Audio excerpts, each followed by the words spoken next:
What is up, YouTube? It's Frank with What's the Point EDC. It's Joker Knives Nomad 5 time, you guys. And if you don't know, you're about to know, because I have a thing for Joker Knives. And I really have a thing for the Nomad series. Let's check this thing out. We'll start off with the sheath. Awesome sheath. The difference between this sheath and the Nomad 6.5 sheath, right there we go. That is the only difference that I have seen.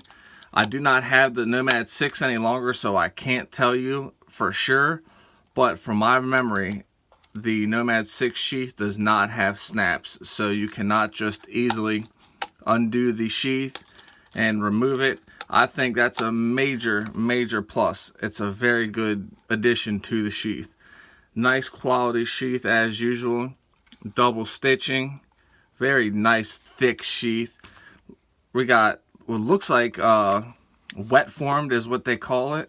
A really good molded sheath. Look at that retention on that. Listen. That's the snap people talk about right there, you guys. So good. What a well done sheath. Very good drainage hole right here. What's not to like about the sheath?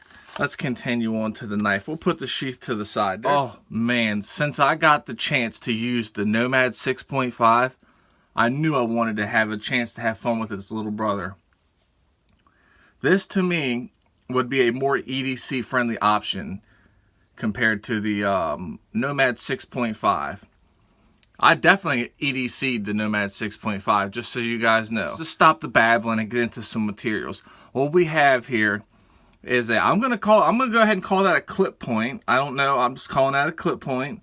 We got a clip point blade with a saber grind, and this thing has a true convex grind. Yeah, tell me that isn't a sexy son of a bitch. Look at that right there. Come on now. There's no mistaking this right here knife.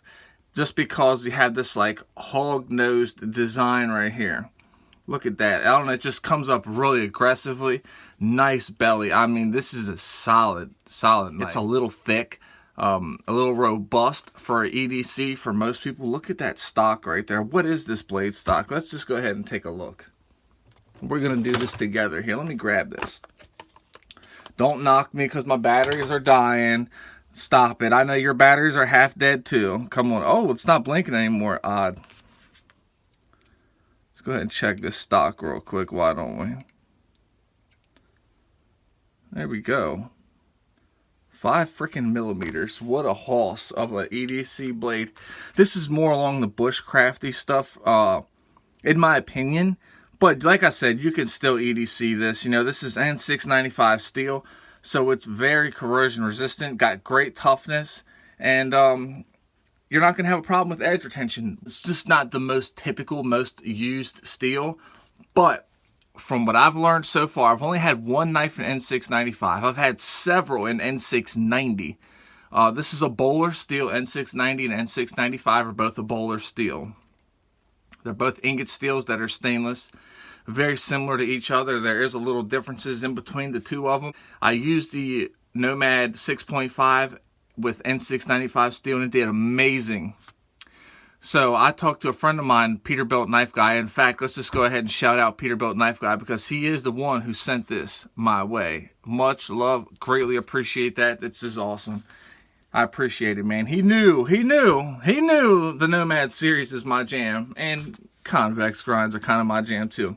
So he's had bad experiences with N695, specifically on a Joker Arbolito El Gigante knife. That's the one he had the issue with. It seems to just go dull from the air. If you cut air, it seems to go dull. But not this N695. It's done well. I do not know what their heat treatment process is. I don't even know what HRC that this N695 is at. Couldn't begin to tell you. But what I can tell you is they hold an edge very good. Now, I know this knife has been through at least 2 different guys who have hard used it, tested it, done videos on it, EDC'd it, used it, and abused it. Now, when I got it, it was hella dirty. So I cleaned her on up. It looks really good. You know, the finish is holding up good. I just dig it. Look at the micarta scales right here. We got stainless pens, maybe nickel pens. I'm not 100% sure. Could be stainless, could be nickel. Let's look at them right there. Nice thick freaking scales. Check this out. Look at that. Palm swell, Coke bottled. It's a very, very Hoss, thick, overbuilt knife, overbuilt handle. Nice pommel right there just to smash somebody's skull, you know what I'm saying? This thing is really that good.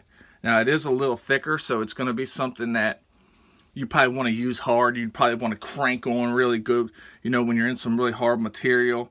Or something that, honestly, check it out, you guys. Choke back up on it, see right here? Choke back, and you can get some vicious, vicious chops. Well, a cut paper. I have this trash paper. This isn't any, this isn't really a good paper. But good Lord, is it ever sharp. It sure is. This thing screams sharp. And I know it's been used considerably by a few people.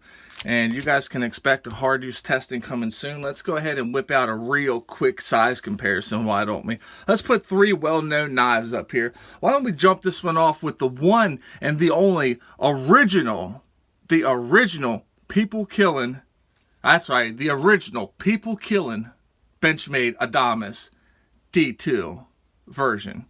You cannot go wrong with the 375 in D2.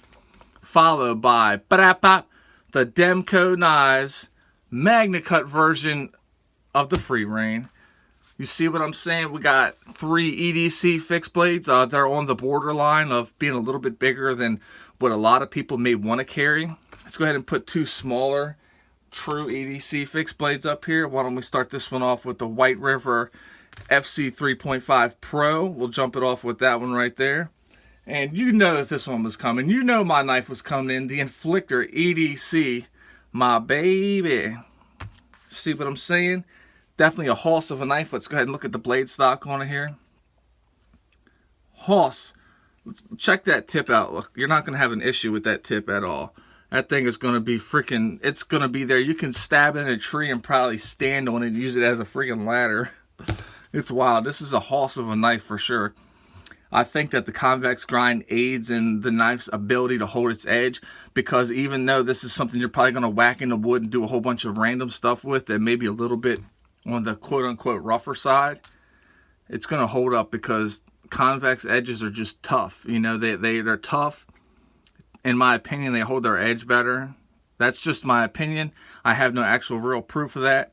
Just like I have no actual real proof that this is a good knife, other than giving you guys my word. And yeah, this is the little brother to the big brother. G10 liners, maybe micarta liners, I'm not sure. Maybe that's just a pen stripe. Let's look a little closer. Is that a pen stripe or is that an actual liner? Is it, which one is it? I don't know. But it's a well-made handle. Got a lanyard hole right here. Solid knife. The jimping right here, it's effective. It's not too aggressive. It is definitely effective. It's sharp. It's good. I don't think you can go wrong with anything in the Joker Knives lineup. I really don't. They're budget friendly. And when I say budget friendly, I mean budget friendly compared to some of the other options. As I'll just go ahead and throw it in there. Compared to the Free Reign Demco or something along the lines of, let's go ahead and grab it off the wall. How about the Bark River Gunny Sidekick? See what I'm saying? A little bit more expensive. Very well made knife, as is the Joker. So I think you're going to get a lot of bang for your buck. Anything from Joker, in my opinion, you're going to get a good bang for your buck.